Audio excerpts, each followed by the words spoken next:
The days are long, but the years are short. Oh my, is that true? Hi there, welcome back to the Mind Your Boundaries podcast, episode number 13. I'm your host, Jessica Miller, and today I'm taking you through an experience.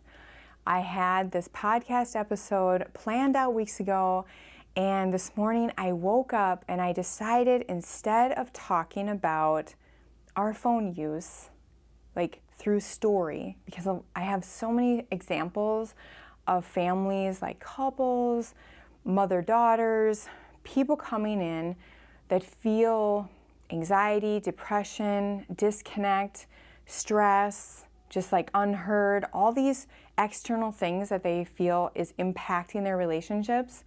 And it turned out to be their devices. So a lot of times this thing can be so sneaky, you don't even realize what it's doing. And I wanted to teach you through that. And then, like I said, this morning, 5 a.m., I decided I wanted to make you the main character and really try to help you see this from a different perspective. Because I believe you can look up on Google, like top 10 ways to balance out my phone time or have boundaries around my phone use. And you would get really good ideas.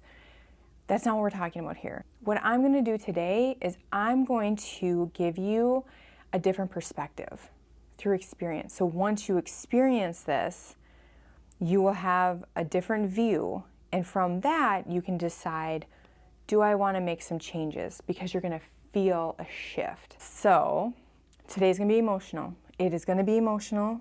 I'm going to ask you to really go there with me. It's also going to be transformational and transformative. It could be triggering. If you have a phobia of dying, it's not a fear. We all have a fear of dying because it's unknown. But if you have a phobia of dying, we'll see you next week. This is not for you. If you have had somebody that received a terminal diagnosis recently, or you just feel like, I think this would be too raw for me, I totally get it, and I'll see you next week. For the rest of us, if you're not driving, I want you to close your eyes. And I want you to put yourself in the parking lot. So you're in your car in the parking lot of your doctor's office. Now, in order for this to work, you need to let go of control, experience it, but try to incorporate as many of your senses as you can. So as you're sitting in your car, like for me, if I was doing this, it's January 18th, it's freezing outside, and it takes a little bit for my car to warm up. So if I'm engaging my senses, I'm cold, I'm shivering, and maybe there's some light snow coming down like it is right now, and I know what it looks like in our building is brown wood, so I'm thinking of all of that. That's how specific I want you to get in this experience. Otherwise, it's not experiential. I'm just telling you something and you're like, okay. And you're kind of like half listening to me, but you're doing something else at the same time. Really put yourself there. Back to the story. You're in your car.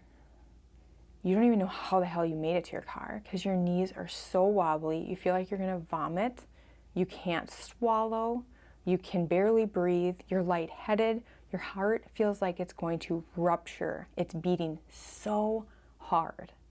And all you can hear echoing in your head is, unfortunately, I have some devastating news. And then it kind of goes in and out blank, and you hear the word terminal, and you hear the word cancer. And this is happening to you. This happened to you. You have just received your expiration date. Just sit with yourself, let that sink in, what that would be like, and then ask yourself, what are you thinking about? Who are you thinking about? Are you thinking about your partner, your kids, your furry friends, your mom and dad? What are you thinking about? Take a moment, pause the video, and just allow yourself to really put yourself in that driver's seat, in the shoes of a woman that just received that diagnosis. And just allow yourself to go through all all the feelings and then come back when you're ready. You and I have this uncanny ability to believe we have an infinite number of tomorrows. And because of that, we're very wasteful with our time. We have an idle moment and we pick up our phone. We have, an evening free, or we're watching a Netflix show that just isn't going along fast enough. We're also watching TikToks as we're watching the Netflix show. Like, we're watching Love is Blind and we're doing our TikToks.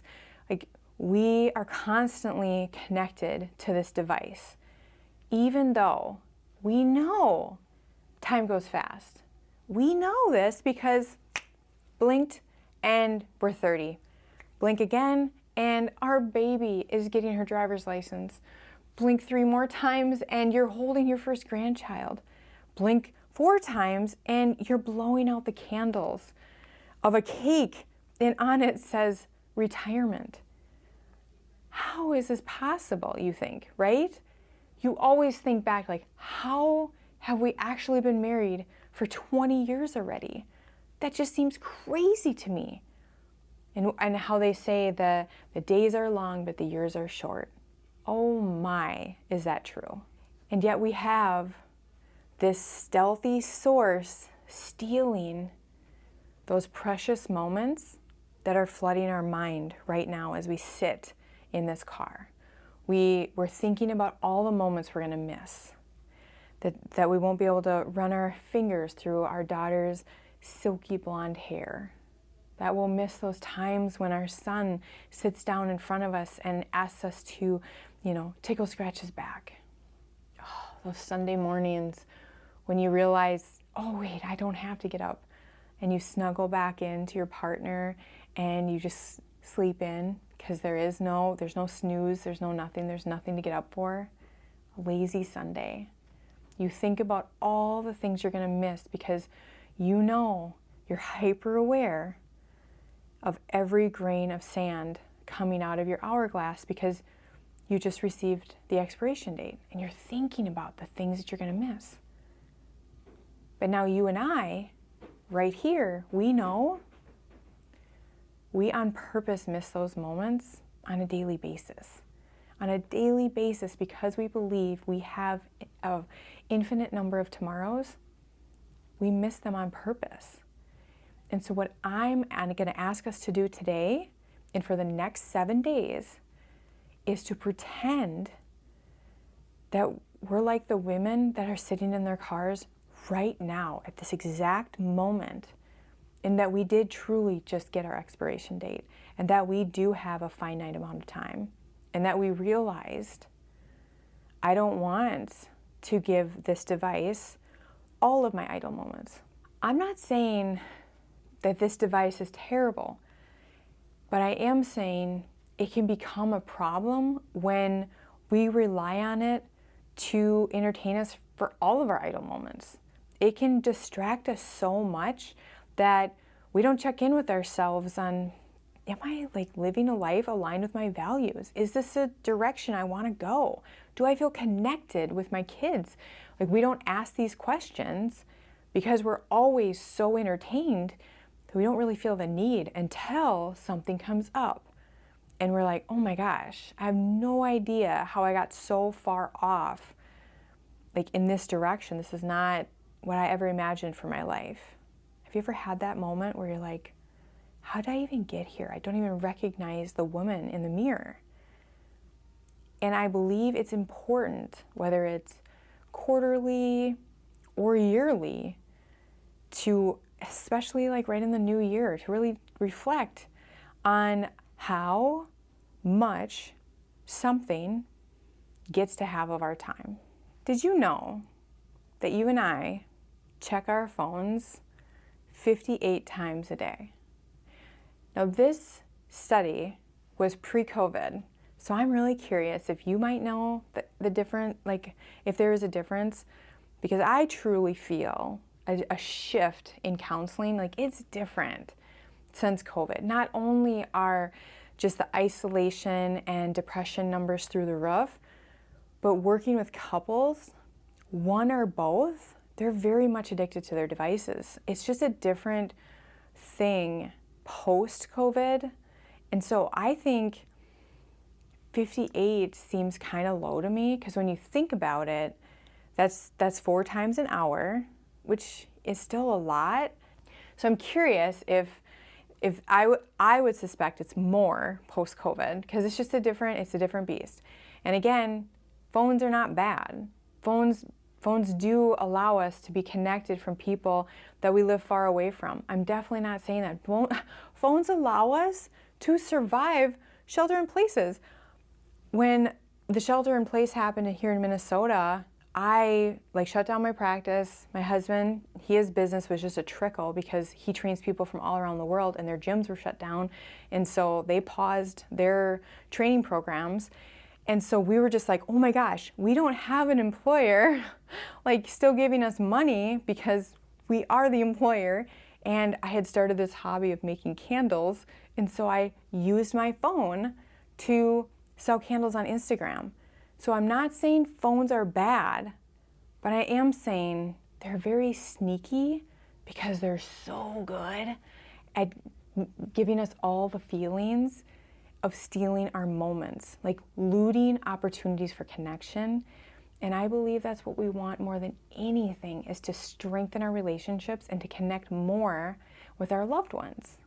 So for the next 7 days, we're going to pretend to be her. We're going to pretend to be the woman sitting in the car outside her doctor's office with the expiration date. And every time for the next 7 days that you pick up your phone, I want you to ask yourself, if I was her and I truly did have my expiration date, is this what I would be doing right now? Or is there anything else I could be doing? And if anything pops into your head, I would be up in my daughter's room, laying on her plush rug while she does her nails and just letting her dish about the girl drama. Maybe you'd be up in your son's room and letting him talk about his day at school. Maybe you would be doing something, fun and creative for date night, while you wait for your partner to get home. If there is something that you would do other than that, do it. Just take action for the next 7 days. Just imagine, so let's say the number is accurate, and 4 times an hour we're checking our phone. If even one time out of the 4 we chose to deposit into our close relationships, oh my gosh, that'd be 16 times a day that we are depositing and strengthening our relationships, building connections versus watching strangers on social. Oh, we would feel so good. We would feel so good. Right? Just think about that. Once an hour you text your son, I hope you have a really good time in the weight room. Once the next hour you can text your daughter, I hope you have fun, behind the wheel. Dad and I are so proud of you. The next hour you can text your husband and just say can't wait for date night. And the next one you can text something great to your mom. Really nurturing and nurturing relationships. I'm really excited about that idea. Just one time that you would normally just scroll, skip the scroll, just one time an hour, and reach out and just do a connection point to someone you love. That's a really cool idea too. Other ideas that you might come up with, after you watch this, you don't want to change everything, because phones again are not bad, but you could change some things. Some things you could decide some things that you could decide are, we spend a lot of time in the car, and that's a great opportunity when you're driving your kid to hockey or dance or piano or all the other things that they can be involved in right now. That's a great time to be able to connect and ask them, what did you have for lunch today? What was your world like when we were apart? When you have family night, let's say you decide in the next 7 days that instead of after dinner, you guys just kind of flee and disperse into the corners of your house, so as far away as you can from each other. Once this week, you're going to clean up and play Uno. Maybe you're going to dust off your old alarm clock and decide this week is going to be a no phone zone in the bedroom. Maybe you're going to be like Matthew McConaughey And for the first hour that you wake up, you're not going to allow your phone to tell you how to feel, whether it's social media or the news, but you're actually going to sit on your couch with your candle and your first cup of coffee, and you're just going to sit with your own thoughts and check in with yourself and just say, how are you doing? Like, how are you really doing? And that's going to decide your day versus, having your coffee and then also mindlessly watching TikTok. I think what you're going to realize is when you live like you're dying, like you have an expiration date, it feels like you're on ecstasy because everything starts to look like it's in color now. It's as if you went from black and white to color television. So when you're holding your coffee, you have a sensory overload. You have the aroma, you have the heat, you have this, you can see the steam, then you have the taste. You have all the things right there. And then you have the candle. So many good things. You're going to see that when you are not distracted by anything and you look at your kids when they come in the door and you truly see them, you're just like, I forgot about those specks in your eyes. All of this is going to make you feel alive and really connected. Let's talk about the other side. Let's say you're thinking, I'm in. I am so in with this challenge, but my partner is not. My partner is very much engaged with his phone, tethered to it, does a lot of things with his phone. My kids are always on their devices. So even if I wanted to connect with them and look into their eyes and touch their hair and scratch their back, they wouldn't want me to because they're always nose deep. They're always like this. So now what? Well, you can send this episode to your partner and say, it would mean the world to me if you would watch this and agree to just do this experiment with me for the next 7 days just to see. It's just 7 days. And then for your kids, you're the parent. If you want to have connection time, if you want them to put their phone away during the car ride, if you want to have family game night, you're the parent. Even if they fuss a little bit, trust me, kids love connection too. I want to pass on one more thing. The reason why I'm very, very sensitive to moments is I first lost my innocence to the idea of an infinite number of tomorrows because 5 days before my high school graduation, I tragically lost my best friend to a car accident. And in that moment, that's when I realized anytime anyone leaves my sight, and goes out into the world, that could be the last time. And then at 25, when my dad's cancer returned and it was terminal and he wasn't going to make it, he told me, we had so many deep conversations because we were really, really close. And one of them, we were sitting on their deck and looking out on the water, just glistening. And he said, you know what, kid? Pay attention. Because life, it's like a one-night stand. It's so fast. Blink, and you're going to miss it. And I remembered that. And then the other one he said was, you will never get this moment back. Always remember, you will never get the moment back. And I applied this so much to my kids when they were little, and you know, there's so much to always do in the house, and you're tired and you just want to get some stuff done and sit down, right? And then there's your son. Will you play Matchbox cars with me? Will you play Legos with me? Will you play catch with me? And all you want to say is, please tomorrow. For the love of God. But I would hear my dad. I would hear him so loud. You will never get this moment back.